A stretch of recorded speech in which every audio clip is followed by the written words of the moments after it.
Tuesday night at 8:30. It's time for Cocktails in the War Room. Welcome to episode 121. I am your host, Mistress Carrie, and this is where we hang out every Tuesday night here in the War Room. Thank you so much for joining me, and I got a lot of stuff to talk to you guys about. So I want to say what's up to everybody. Hey, Carol, what's up, Joe, Walt, Kim, Mickey checking in, Karen, Mark, Bish, Paula, Trina, Jeff, Ralph checking in. What's going on, Tom, Ash? Welcome to Cocktails in the War Room. If you are new, this is something that we started back on March 14th of 2020. Of course, at the very beginning of what has turned out to be the COVID-19 lockdown from hell. And all 121 episodes of Cocktails in the War Room have proven to be our lifeline, our support group. This is where we get together to talk about what's going on. We talk about music and the Mistress Carrie podcast and current events and just everything else that's going on. So I appreciate you guys joining me. And if you are new, please let us know in the comments that this is your first time. What's up, Jerry, Diane, Michelle, Ashley, Lynn checking in, Carrie Ann checking in. I really appreciate you guys joining me tonight. And of course, talking about how Cocktails in the War Room started. It started back on March 14th of last year, which means that this coming Sunday is our year anniversary. Now, last week, I told you guys that we were able to put together a 1-year anniversary party for Cocktails in the War Room. And today, we did the whole site check. We got it all to work. I can promise you guys that the party is going to happen. So the first thing I want to do is tell you guys the details. The first anniversary party of Cocktails in the War Room is going to happen at The Boat in Drake-It. There's the address right there. Here's all the details you need to know. It's going to be a bonus live episode. So episode 122 of Cocktails in the War Room is going to be this Sunday. You're getting a bonus episode this week. Party starts at 7 o'clock. We're going to go live right here as we do for every other episode, live on Facebook starting at 8:30. This is going to be 21 plus, and of course, it's going to be COVID compliant, which means that the capacity of the room is not going to be 100%. There are going to be tables. Masks are going to be required. Yes, there's food, full kitchen, full bar. We're also going to have your Cocktails in the War Room t-shirts available. Special guests. I can tell you, I just got off the phone with him a few minutes ago. The one and only Mike Shue, morning show host of 100 FM The Pike in Worcester, is going to be joining us on site to celebrate the 1-year anniversary of Cocktails in the War Room. And because we are 100% a go for the show, I wanted you guys to hear about the venue itself, and the best way to do it is by the guys that run the joint. So bringing them in via Skype, live from the boat. What's up, guys?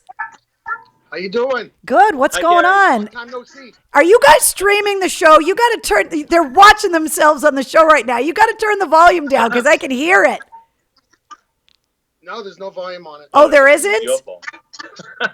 Oh, maybe I'm feeding back with my own loud ass voice. So I got to hang out with you guys today and really check out the place. And you guys have done a phenomenal job redoing the boat because of the lockdown. Thank you. Thank you so much. And thank you guys for letting me have our first anniversary party for Cocktails in the War Room there. Like, we're so psyched to be able to take the show. This is the first time we've taken Cocktails in the War Room on deployment, and that we're going to actually take the show on the road. Carrie, we are pumped to have you. Seriously, thank you so much. We are so looking forward to it. We're prepping the room and leading up to Sunday, and we couldn't be more happy. I mean, we want to see all the people that have been following you all this time. We want them to see the room. We've done so much work, and we're so excited about it. Honest. Now, you guys were longtime AAF fans, and you guys are rock guys to the core. And when you took over the boat, you guys made the decision before COVID, right? You guys thought you were going to just open this bar and have bands. Yeah, we were kind of in the works to buy it while COVID happened. You know, it kind of happened right around the same time. And we thought, 2 weeks to slow the curve. And we said, yeah, it's a good time to get some work done and this and that. And we probably planned on opening around June. And then by that time, we were just immersed in it.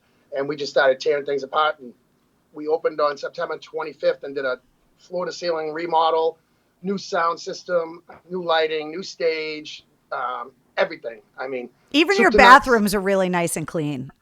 That was like the first thing we said. Yep. You guys don't understand, but for the ladies to have a nice clean bathroom at a rock club, I can't tell you how much I appreciate it. And they're gonna stay that way. Yep. So that's a big part of what we do here is keep it clean, keep it nice, keep it safe, keep it inviting, and have the best rock bands around. I mean, that's what we do. We both play in bands. Been doing it for a lot of years, and always wanted to have my own space to do it in, and do it right. And I think we found it. And I think this is a good marriage with you.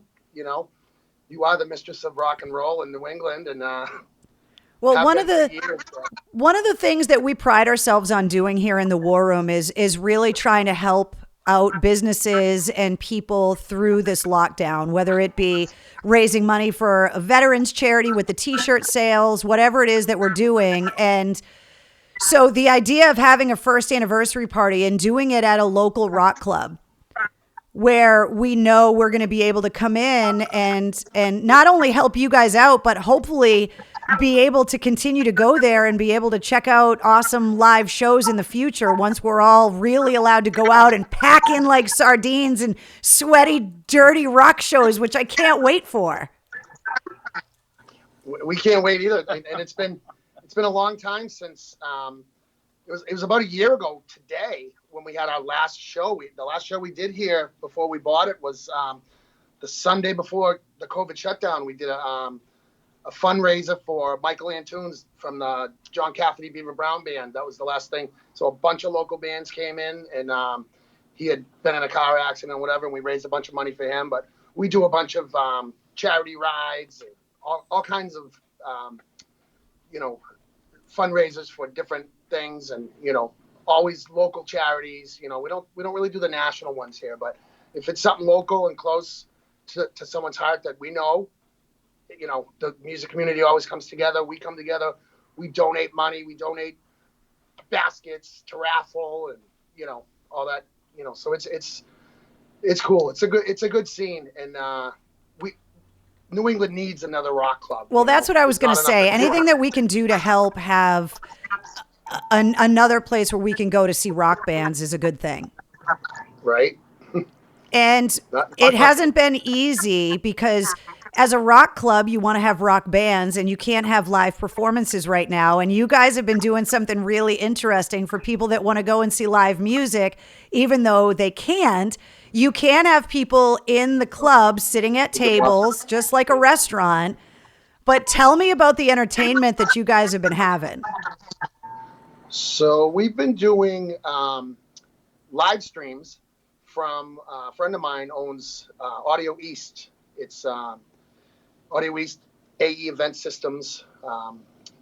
They loaned us a $120,000 video wall, like a LED screen.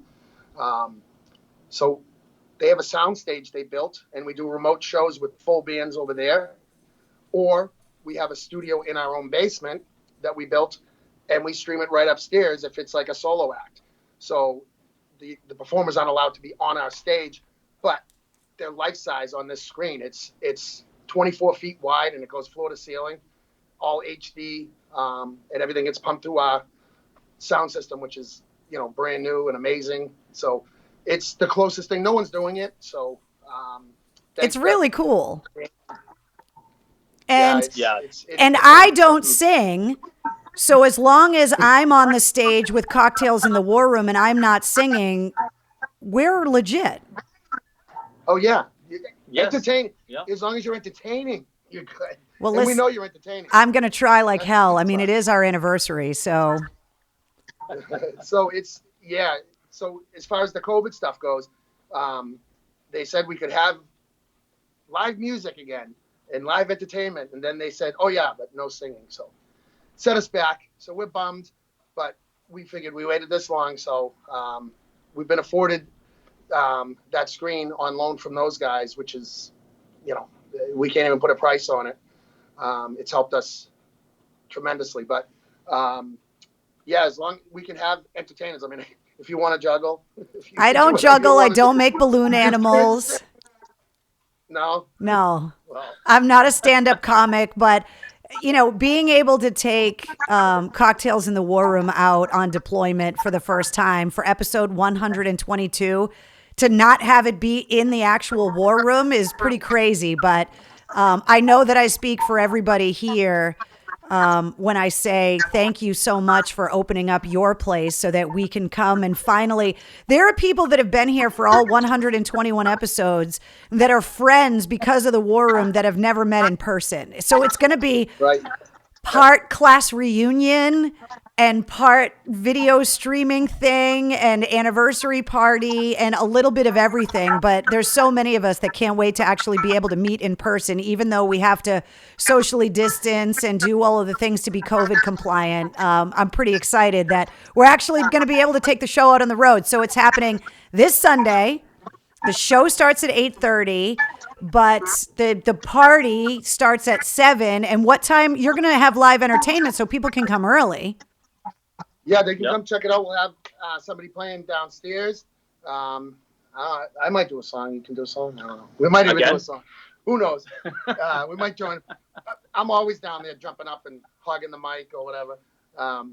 So yeah, we're gonna have something streaming till probably about 8 or 8:15, right before the show, and people can expect 6 at a table max.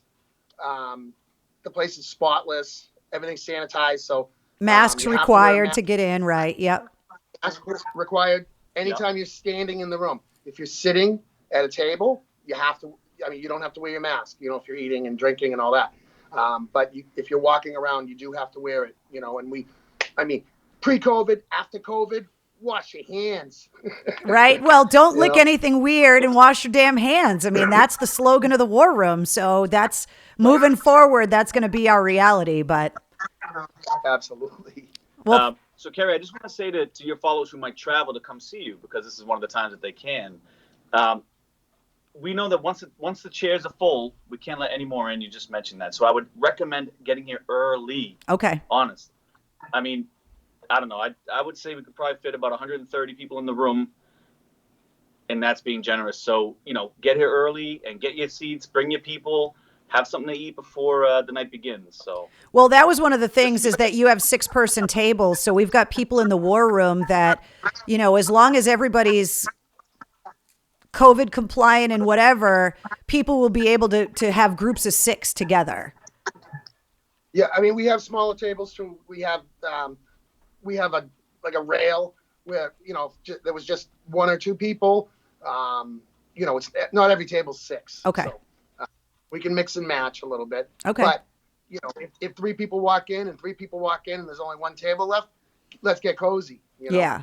And we'll just get everybody to be careful. We just need everybody to be. If someone's sick, if someone's got a temperature, stay home. Right. Exactly. Watch it online.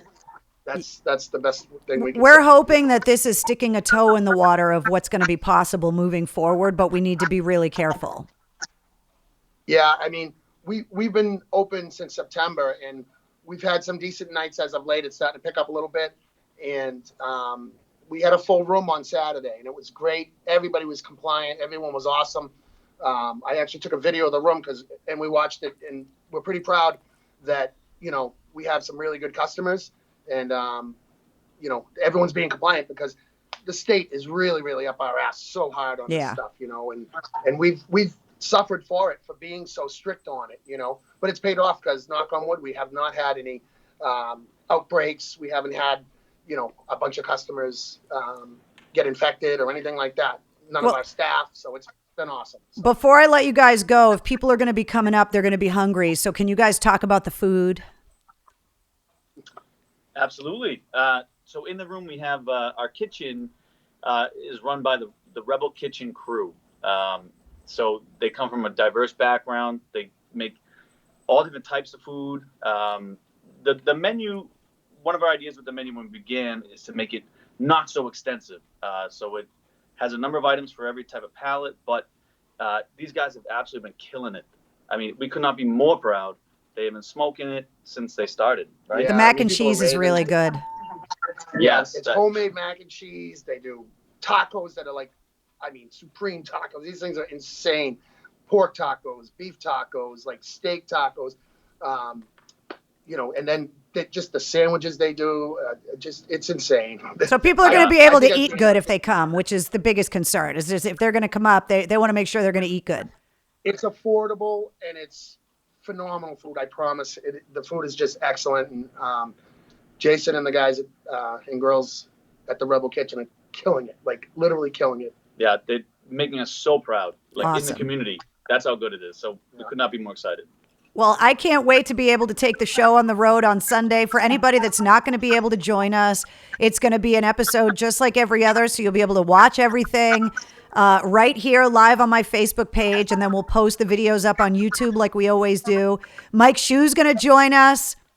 So and then who knows who else is going to show up. I'm working on it. So I'll let you guys know. But Steven Tyler. yeah. I'm just going to throw Steven Tyler. Don't start the rumors now. Come on now. All right, guys, we got to get on with the show, but I'll see you guys on Sunday. Thank you guys so See you, much Jerry. once again for having us. We can't wait for the party on Sunday. Thank you. Is Wednesday coming on? No, Wednesday's not coming. I don't trust you guys to not steal her. Are you kidding? I'm a fun guy. Have a good night. All right, bye, guys. I'll see you on Sunday. Thank You you. guys do. Cheers. Cheers to you guys. I mean, the show is named Cocktails in the War Room, so we got to have a drink. Salud. All right, we'll see you guys on Sunday. Good night. So there you go, guys. That's the deal. Cocktails in the War Room on deployment live from the boat in Drake It on Sunday night. You can go to the events calendar on the Mistress Carrie official website, mistresscarrie.com, to get more details. And there you go. Michael said food is awesome. Mac and cheese, my favorite. I had it with buffalo chicken, and it was really, really, really good. Hoping to go, but it's kind of far from the South Shore, says Annette. I know it is, but the cool thing is that we're doing both. We're going to have the party in person, and then you're going to be able to join us virtually as well. So if you're not going to be able to be there in person, you're going to be able to be part of it anyway. So I can't tell you how excited I am that we are going to have our first anniversary, which I cannot believe. It's just insane. So I want to go anyone from the Southern Tier or the Finger Lakes region of New York, says Betty. See, they want Wednesday too, says Renee. No, I don't trust anybody to have Wednesday live in a bar. Where is she, by the way? Wednesday, come here. Hey, come over here. Come on, come here. Come here and see me. Come here. Let me turn your camera on.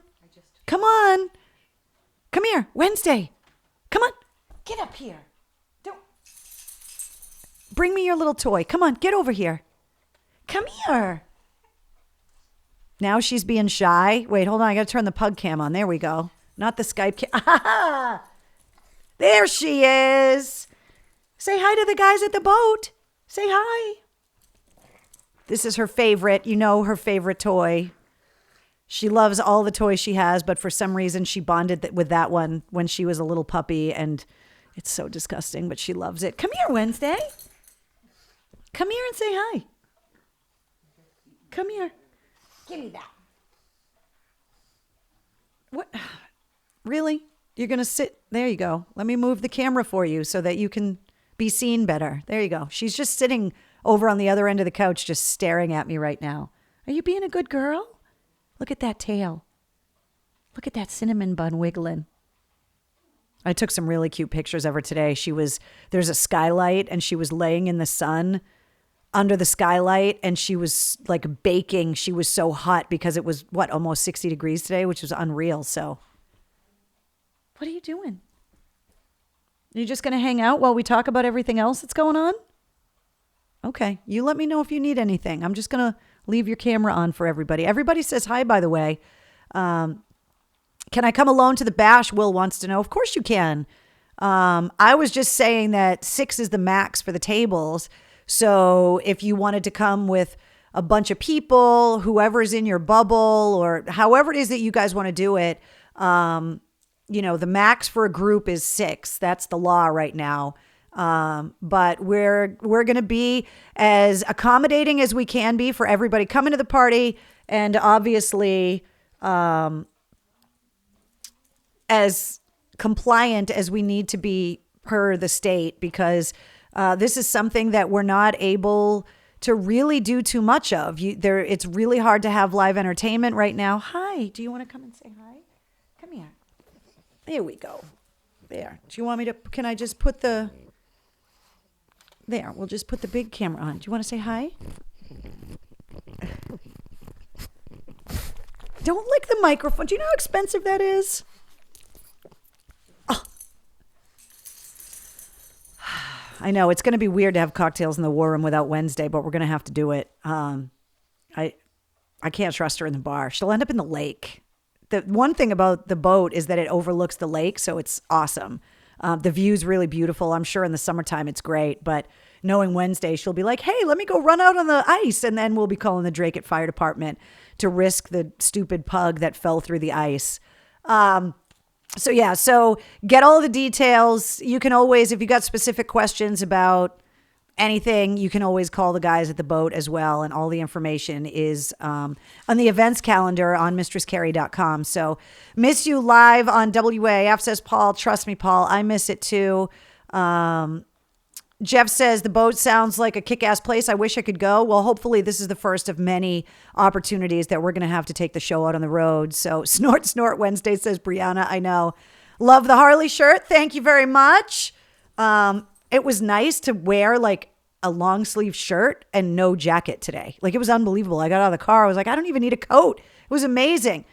Will you, would you lick her teeth again? Yeah, she would. She would lick my teeth. Ugh, tooth licker is disgusting. Can't wait to check out the boat. The screen they were talking about sounds amazing. It is really cool. It's like, look, the state gives you this set of rules. And part of the reason you can't have live entertainment is because singers, horn players, the mist, the spreading. And so they have a room for solo acoustic artists that's in the basement. They set up the cameras, they feed the PA, and because the screen is life size, it's almost like the Ronnie James Dio hologram, but not really because they're live right underneath you. So when the songs finish, they cheer, and then everybody in the room stomps on the floor, and the musicians can hear you downstairs, which is kind of funny, but it's as close as we can get to live music right now. And from what I'm reading, they're going to start opening up schools again, starting in early April here in the Commonwealth. And I also on Facebook today saw my first friend that got the Johnson & Johnson vaccine, which is the third vaccine that's been approved. And the Johnson & Johnson vaccine is a one and done shot, whereas the Moderna and the Pfizer are a vaccine and then a booster either 3 or 6 weeks later. But now that the Johnson & Johnson vaccine is also being made available with millions of doses ordered, it's not going to be too much longer now. Dave Ellefson from Megadeth was talking recently about how they've got touring plans scheduled for later on this year. And I don't think we're going to get national scale tours until 2022. Because putting together like a 48 city tour or something, the logistics that are required in case that tour gets canceled because of a COVID outbreak. But I definitely think we're going to start seeing this summer and in the fall one-off shows for sure, especially when the outdoor venues are open. I don't know if they're going to be 100% capacity. I would also expect, temperature checks. I don't know how they're going to require immunization records, if they're going to ask you for your COVID card or whatever it is. But we're definitely seeing signs that the world is starting to open back up again. And so that's why I'm kind of excited for the first time to be able to talk to you guys, but to be not here in the War Room, even though it's pretty convenient for me and I love the War Room so much. But Danielle says, is there a 90-minute time limit or can you stay all night? Danielle, you know what? I am not an expert on that stuff. You may want to call the guys at the boat and they'll be able to tell you. Let's see. I wore my Cocktails in the War Room sweatshirt. Yeah, I was going to say, if you guys are coming and you already got your t-shirts and your sweatshirts, absolutely wear them. Because one of the things I want to do is be able to take some awesome photos.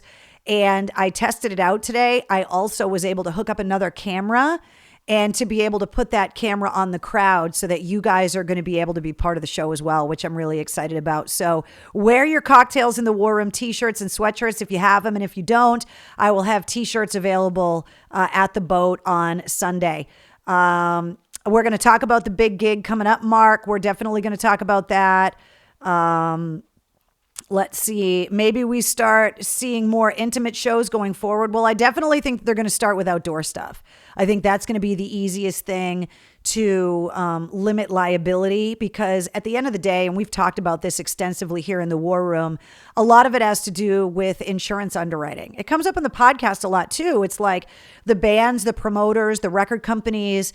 It all goes back to being able to insure a show. And if there's an outbreak at a concert and heaven forbid people die from that outbreak, the lawsuits, the liability is going to be swift when it comes to the artists, the managers, the promoters, the agents, the venue, the sponsors. I mean, it just is a domino effect. So I can definitely see shows popping up outdoors in the beginning. And then I'm assuming by fall, we're going to be able to see arenas. I mean, we already know that sports events indoors, even though it's going to be limited capacity, it's better than not being able to go at all. So we are definitely, it seems like over the last year, we've been through the shutdown of everything. And I think now we are in the part of the reopening, which I'm really excited about. So Thomas says, OG shirt will be worn when I go. Fantastic. I'll be watching from home on Sunday. Too far to go for me. No problem, Kathy.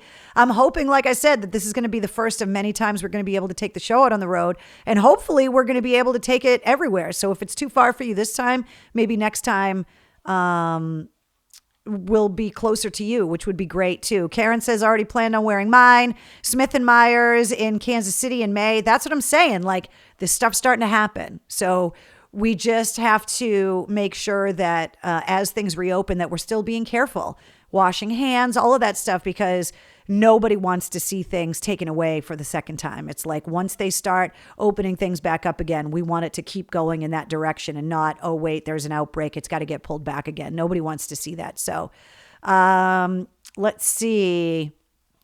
Exactly. Mickey brought up the station nightclub fire, which is a perfect example of a horrendous, unforeseeable tragedy. And all of the companies, all of the people that were involved, from the bands, the roadies, the owners, the sponsors, the insurance companies, I mean, everybody was involved. And, there's a lot of concern from the artists and the people that are part of the chain of getting these tours out on the road, the labels, everybody, that they want to make sure that it's going to be safe. So, let's see. I'm sure you've said this, but I joined late. Can we order shirts? Sean, go to mistresscarrie.com. Go to the store. The Cocktails in the War Room shirts are available right now.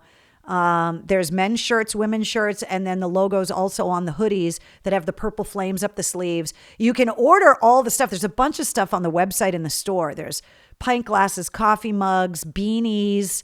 There's still some of the Christmas ornaments up there if you didn't get yours over Christmas. There's sticker packs and mouse pads. There's all kinds of stuff. But some people don't like ordering stuff online. So I'm going to bring shirts and you'll be able to buy them in person on Sunday.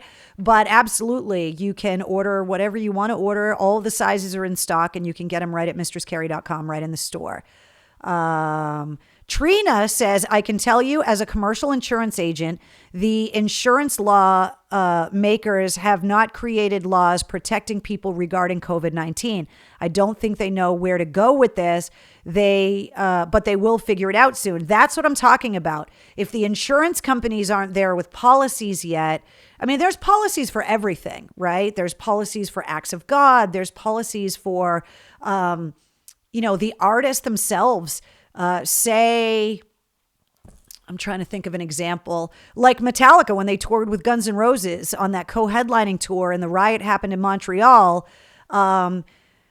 when James Hetfield had his hand burned and wasn't able to play guitar, luckily they were able to get a guitar tech to go in and step in. But if a band's not able to bring in a stand-in because of injury, say the lead singer gets laryngitis and they're not able to play, there's insurance policies in place for protecting shows that get canceled.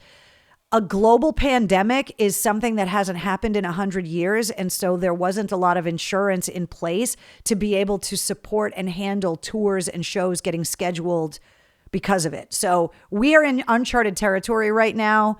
And it's just going to be a slow road, but we are on the right track right now. So can't wait to see you guys on Sunday. Details on the calendar at mistresscarrie.com. The store is up there as well. If you're not able to join us, you're going to be there with us in spirit because you'll be able to take part in it. Comments. It's going to be just like another episode, except it's going to be Sunday. Mike Shue's going to join us, and I'm hoping that there are going to be more guests to be announced. Okay, we got to talk podcast, baby, because woo! This was a big one. Just showed you who was on this week by accident. Let's talk about episode 39 featuring Sully Erna from Godsmack. Whoa. Let me tell you, this podcast episode got a ton of press. I got word there were radio stations in Florida that were quoting the Mistress Carrie podcast in my interview with Sully. What did you guys think of the episode? This thing hit the internet, and literally 5 minutes after the episode went live, people were sharing it, and it was up on Reddit and up on Twitter, and people were going crazy. Dale, it's nice to see you. Thank you. Saying it's nice to hear my voice. Thank you for joining us here in the War Room. Elsa says, loved it. Christine says, awesome podcast with Sully. Pam says, same thing with travel and cruises. It's going to be slow, but once we get the, once we get the momentum going in our favor. Eric says the motherfucking swing set. Guys, I told you that there were going to be bombs dropped in like the last 25 minutes of this episode. When I tell you that I've known Sully for almost 25 years and I didn't know that he dated Lady Gaga, and that came out of his mouth when we were recording the podcast, my face was like this. What? First of all, his answer about the song that I wish I wrote question I thought was amazing. Which was an Elton John song, which I kind of had a feeling. I just wasn't sure which one it was going to be. Shannon says, haha, no filter. Exactly. Paula says, Sully was amazing. Loved it. What a great podcast, Paula says. Masshole for sure. Seriously, Lady Gaga crazy. Although it doesn't surprise me because they both come from such strong Italian backgrounds, both being musicians and both having a lot of common friends. Like it didn't really shock me, other than what shocked me is that I hadn't even heard a rumor about it. And I was like, wait, what? But then when he started talking about the fucking swing set, I was like, oh my God. Like, oh my God. I was dying when he missed his exit, says Paula. I know. And some people ask about the podcast and like, do I tighten it up? What if it goes too long? The only time that I really tighten up the podcast is if there's any kind of lag in the conversation, that I'll shorten up the pauses sometimes. But why would I cut out something as funny as Sully missing his exit and bitching about it while he's driving to Florida? Like, these are the things that would have been really hard to put on the air, on the radio, because you were always worried about shortening your time and making sure that your commercials were on time and all of that stuff. And the beauty of a podcast is like, you know what? Like, I just want to see where this interview goes. I had no idea when I started talking to Sully that we were going to end up talking about Elton John, Lady Gaga, and rusty swing sets. Like, who knew? I just can't believe it took 39 episodes to finally get him on. But wow, was I glad that I did. But I never knew this about Lady Gaga. I know that I was crapping up when he missed his exit too, says Wendy. You interviewed him while he was driving. I listened to it while I was driving. Now that's funny, because if you did listen to the podcast, then it almost was like Sully was driving next to you, which is freaking hilarious. Great podcast. The playlist is in my top 10. So I want to remind you guys, if you're new to the War Room, if you haven't really gotten caught up with the full length episodes of the Mistress Carrie podcast that come out every Wednesday, there are corresponding playlists that I make on Spotify and link in the show notes of all of the episodes that are about all of the music that we talk about. So the Sully episode, of course, is going to have Godsmack music in there, but I threw some Lady Gaga music in there. I threw some Elton John music in there. We talked about a lot of different artists. We talked about how Sully last summer during, the height of the lockdown started hosting his hometown session show from his own house and was interviewing people like Jacoby Shaddix from Papa Roach. So I threw some Papa Roach in the playlist, and the playlists are a lot of fun because they're all over the place. And if you listen to the podcast, you're hearing all of these artists, and then you can just hit play on these playlists, and there's some great stuff. I can't believe he started playing the drums at 3 years old.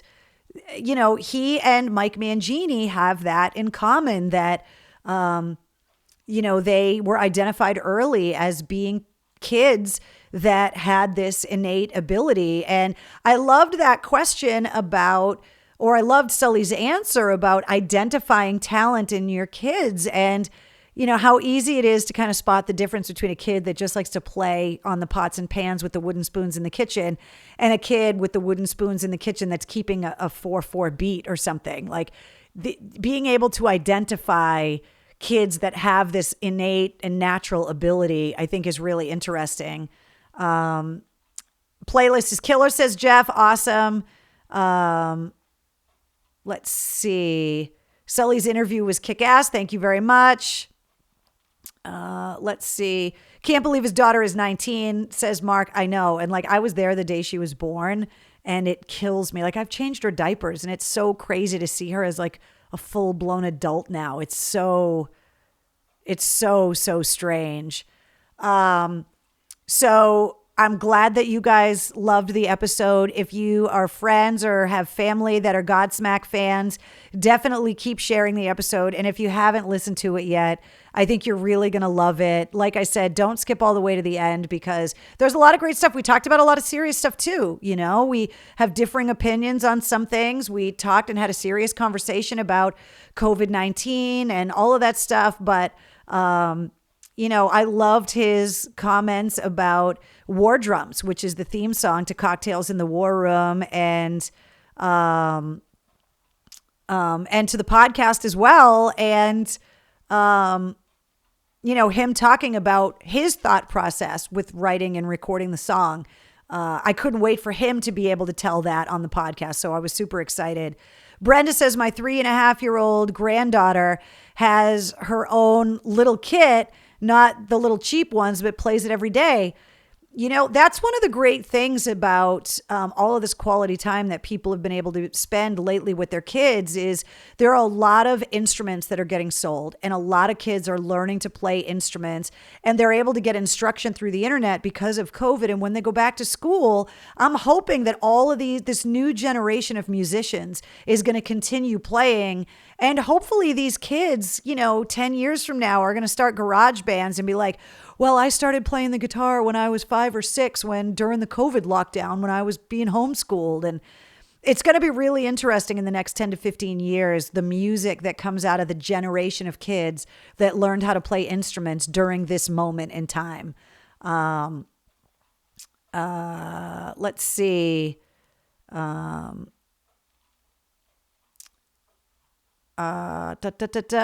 see you on Sunday, says Diva. Unless you're here to have lighthearted conversation, fine. But don't. Oh, you guys are arguing again. Seriously, with the comments, I can't even handle, drama. If you're here to try and, make drama, we just don't even need it here. Okay, guest announcement. It's time to. Oh wait, what the hell is going on? So we got to talk about who is on the podcast this week. And this week, I think you guys are going to love this conversation. Episode 40 of the Mistress Carrie podcast is director and producer Jonathan McHugh, who is the director and producer of the documentary film Long Live Rock that premieres this Thursday night at 8 p.m. This is a documentary that features all of your favorite artists, everybody from Metallica, Guns N' Roses, Godsmack, Hailstorm, Rob Zombie, Five Finger Death Punch. The list of artists that sat down for interviews is pretty amazing. In This Moment, The Pretty Reckless. Oh my God, there's so many artists that are part of this film. I saw an advanced screener of it about a week and a half ago, and it really is a love letter between the rock bands and the fans. And it really does show how much we all need each other. And it's just really interesting that it's coming out at this moment in time. And I think you guys are going to love this movie. It is made by rock fans, starring rock bands for rock fans. And the reason why I've been talking about this movie so much is that these are, we always complain, like the Grammys are this Sunday night, right? And there's barely any rock representation at all. And all we do as rock fans is kind of complain that there isn't a lot of rock content. And this is an opportunity to show exactly how big and powerful the rock community is to be able to support a project that's about us. And that's why after I saw a thing about the movie online, I reached out to them, asked us, hey, can I interview the director? And they said, absolutely yes. I talked to Jonathan, who it just so happens his mom is from Boston. And he grew up, even though he grew up in New York, he spent a lot of time here as a kid in Boston. And because he worked in the record industry, he worked at Elektra. Like, he tells a really funny story. I can't wait for you guys to hear this. I don't want to give too much away. He tells a really funny story about when Harry met Sally. And I don't want to give away the band or anything, but he worked in the record business for years and years and years. And Gary Spivak, who is one of the producers of this film, worked with him at Elektra Records. So these guys are rock guys. And they put this movie together because they wanted to show the amazing community that is centered around rock music. And they spent a couple years making this movie. And of course, everything got delayed because of COVID. And Jonathan has some great stories, not only about his career in the music business, but about his teenage years and the bands that he was able to go and see when he was a teenager. And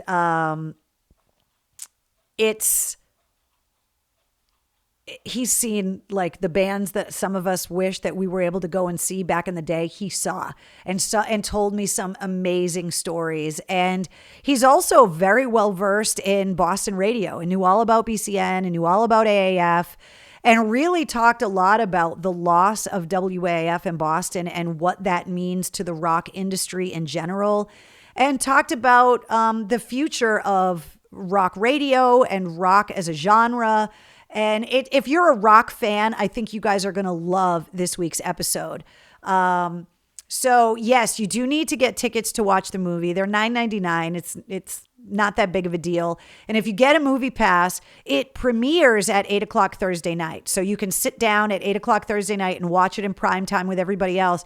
But if you buy a movie pass, it's good for 30 days. So you can watch the movie. It's basically like buying an on-demand film. They wanted to do it this way to premiere it. And they're not quite sure, and we talk about it in the interview, about if it's going to end up on Netflix or on demand. Like, this is the initial rollout. What would be happening if we were not in a COVID situation was that they would be doing screenings around the country and working with radio stations and DJs to give away the passes and to have rock fans come out in theaters. Because there's so much live concert footage in this film, to be able to see it on a big screen would have been amazing. And Jonathan actually talks about how bummed out he is that he's not able to do the premiere in the theaters the way that they had planned. But that's why it's not just like a click through your cable on demand kind of situation. So if you go to the events calendar at mistresscarrie.com, Long Live Rock is on the calendar for Thursday. And if you open that up, there is a link to buy tickets, to get your pass online and to be able to order the movie. And It's a really great movie. I think you guys are going to love it. So I'm really curious what you guys think next week about this episode of the podcast. And I'm also curious if you guys get premiere passes for the movie. Like I said, they're $9.99. You could just get it online. I believe they give you a code or whatever, and you just click the link and you can watch it. Or if you have a smart TV, you can watch it through the TV. I'm really curious to see what you guys think about the movie because, like I said, I really felt like it was this love letter. Hearing somebody like Jonathan Davis or Rob Zombie talk about how important the audience is and the passion of the rock fans and what the shows, I mean, they interviewed Ice-T and his experience about what it's like to be on stage at these metal shows in the pit and what all of that is like. And then they spend a lot of time interviewing rock fans themselves and talking about why the music is so important to them. And these communities, it's really powerful, and I loved it. So that is episode 40 of the Mistress Carrie podcast. Director and producer of the documentary Long Live Rock, Jonathan McHugh. The episode goes live at midnight. If you subscribe to the Mistress Carrie podcast, you also get the situation reports, which are Monday through Friday. All your rock news, music headlines, entertainment updates, everything you need to know boiled down to 5 minutes. And they're Monday through Friday. So while you're sitting at the drive-thru or while you're making coffee at home or while you're in the shower, whatever it is, you can just listen to it. I run down all of the big stories that day and then you're on to the next thing. But at least that way you don't have to do all the research that I can keep you up to date with everything that's going on. So that is one of the other things that you get when you subscribe to the podcast. Here are just a sampling of the places where the Mistress Carrie podcast is available. Of course, you can listen to the episodes right on mistresscarrie.com, but also through Apple, Google, Spotify, radio.com, iHeartRadio, Stitcher, Deezer, Overcast, TuneIn, Player FM, Podbean, CastBox, Podcast Republic, Downcast, Beyond Pod, Pod Cruncher, Bullhorn, Pod Kicker, Podcast Addict, Mozilla, Pandora, Pocket Cast, Radio Public, Amazon, JioSaavn, Ghana, all of our friends listening over in India, which are just, by the way, one of the 99 countries and counting that are now listening to the Mistress Carrie podcast. And also the podcast is part of the Pantheon Podcast Network, which is something I'm really proud of. So Eric says Ice-T is 63 years old. I know, it's crazy. Let's see. Let's talk about some of the music headlines. So we covered the film, which premieres Thursday night at 8 o'clock. Don't forget, on St. Patrick's Day at 7 o'clock, the Dropkick Murphys are doing their free live stream, which is going to be a virtual Pass the Hat concert that is going to benefit their crew and all of the people that are part of the staff of the Dropkick Murphys who haven't been able to work for the last year. So the Dropkicks are doing this show for free and hoping that people throw in a buck or two and contribute. So they're going to do that. So that's happening on March 17th. Coming up on September 17th, Candlebox just announced that their upcoming album, Wolves, is going to be released. Now, in episode 19 of the Mistress Carrie podcast, I talked to Kevin Martin from Candlebox about the recording of this record and the argument back and forth about when to release it, when not to release it because of the coronavirus. And now they've announced that the album is going to come out on September 17th. Voting for the Rock and Roll Hall of Fame is still open until April 30th. All the rock acts that are nominated for induction for the class of 2022 are listed right there. Rage Against the Machine, the Foo Fighters, Devo, the New York Dolls, Iron Maiden, Todd Rundgren, and the Go-Go's. We're also getting another new song from Evanescence tomorrow, and we also got word, it's not up here, but we got word that the new Dirty Honey record is coming out April 23rd. It's going to be their self-titled debut full-length album. The Dirty Honey songs we've heard so far have all been off of EPs. And the first single from their upcoming solo album is called California Dreamin'. And the video is out now, and you can listen to the song, but the full-length album is coming out next month. Let's talk about the big gig. Speaking of Dirty Honey was scheduled to play the big gig when it was supposed to happen last year.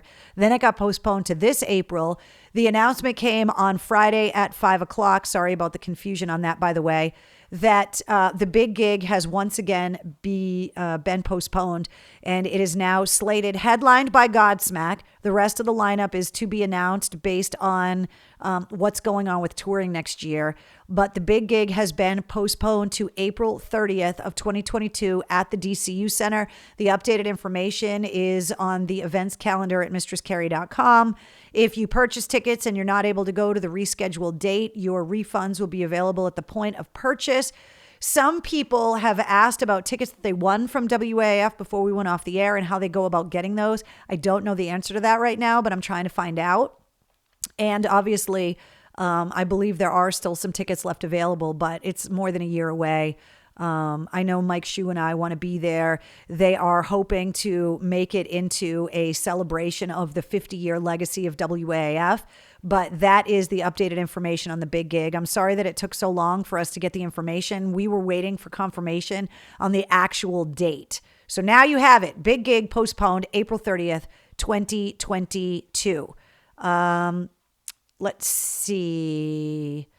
Hoping to see it Sunday, says Renee. Who has watched Coming to America 2? Michelle, I watched it, so let's talk about it.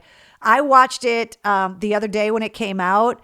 I could not believe all of the characters that they were able to bring back. The favorite characters were back, and I'm not giving any spoiler alerts because they're in the trailers, but the barbershop dudes, the guys in Sexual Chocolate, the preacher. Like, I was really happy that all of those characters that are Arsenio Hall and Eddie Murphy came back. And it was just really great to see James Earl Jones. And I think Mark, I agree. California Dreamin', the new Dirty Honey song, is really good. I agree. Is it on YouTube or Apple Music? Is what on YouTube or Apple Music, Jeff? I'm not sure. Are you talking about Dirty Honey? I believe it is available up there. I thought Coming to America 2 was good. I mean, here's the thing. I love the movie. I can almost recite it by heart. And it's one of those movies that has been out for so long, that is so beloved by so many people, that it is a tall order to make a sequel. Making a sequel of any movie after that long, when it's one of those movies that when you see it on TV, you don't scroll past it and you just watch it. Even if it's halfway through, you watch it because there's so many quotable moments in it. But I thought they did a really good job. And it was just really nice when we've gone through such a shitty year to see Eddie Murphy and Arsenio Hall back together, and, Tracy Lawrence and so many of the other new additions to the cast this time around. I just thought they were really funny and great. So, Renee says the 52nd anniversary of AAF living on. Exactly.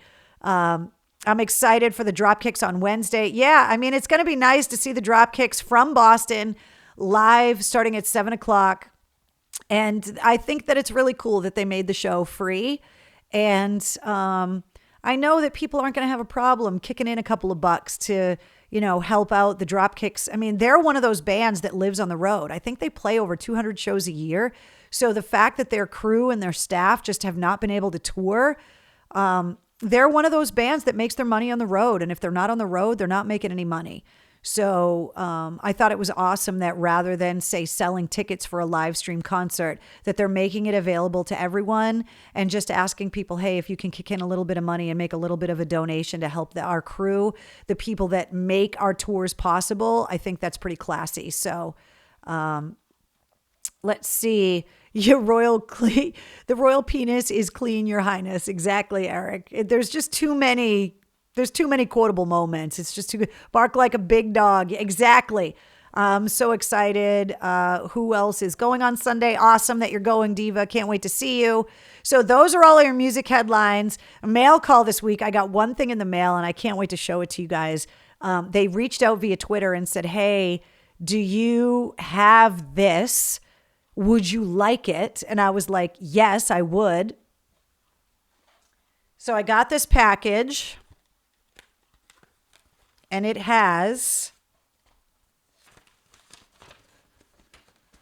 this amazing old school,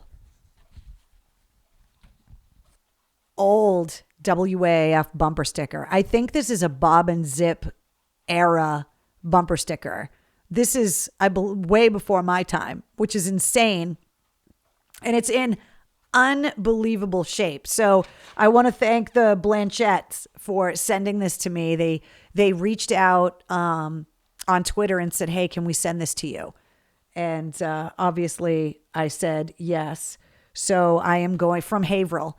So I am going to send them some new Mistress Carrie stickers in exchange. But I wanted to show this to you guys because we're always talking about, you know, the legacy of WAF. And this is before radio station signals were digitized, when they were still analog dials. Because when radio stations and radios in cars became digitized, that's when WAF added the 0.3.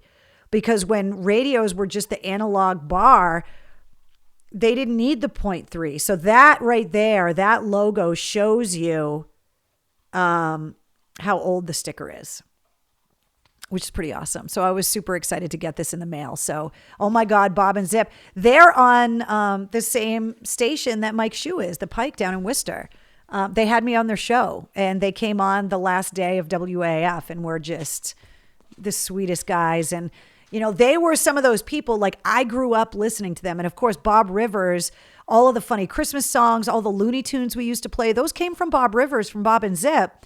And when they ever walked in on the last day of broadcast of WAF, and I got to sit in the WAF studio on the air next to Bob and Zip, I was nerding out. I was so excited that they were there. And they have just been nothing but gracious to me, and they're just wonderful guys.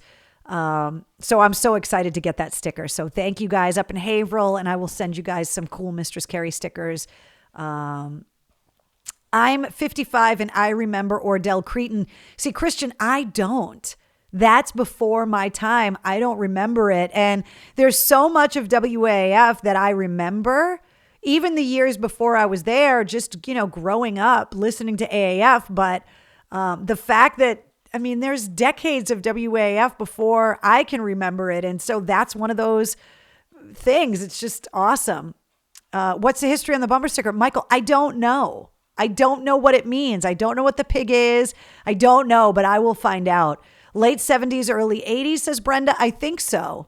Were you girl fanning? Yes, I was, Trina, because they are, like, Bob and Zip are legends in radio, and not just here, especially Bob Rivers. After they weren't Bob and Zip anymore, Bob Rivers in the radio industry is a legend. The fact that they came from this area and were on the station that I was on for so long was a feather in WAF's cap. But to be able to check it off of my bucket list of, like, be on the air with Bob and Zip at WAF, like, check, like, hell yeah, it was awesome. So Paula says 1984, 1985 morning show. Yeah, like, I was in the 6th grade. Like, I don't remember that far back, but it's pretty awesome. I'm super psyched. So, and God's Weather, says Paula, exactly. Harvey Warfield, the commander-in-chief of the Rock and Roll Air Force. Yeah, it's like all this old school stuff. Now, one of the guys that used to work with me at WAF, that was in our promotions department, has what I believe is the most in-depth collection of WAF commemorative bumper stickers. And he actually asked me to send him some of the more recent ones because he wasn't at the station, like the Disturbed one that we did like a year before we went off the air, the Tool one that we did like 6 months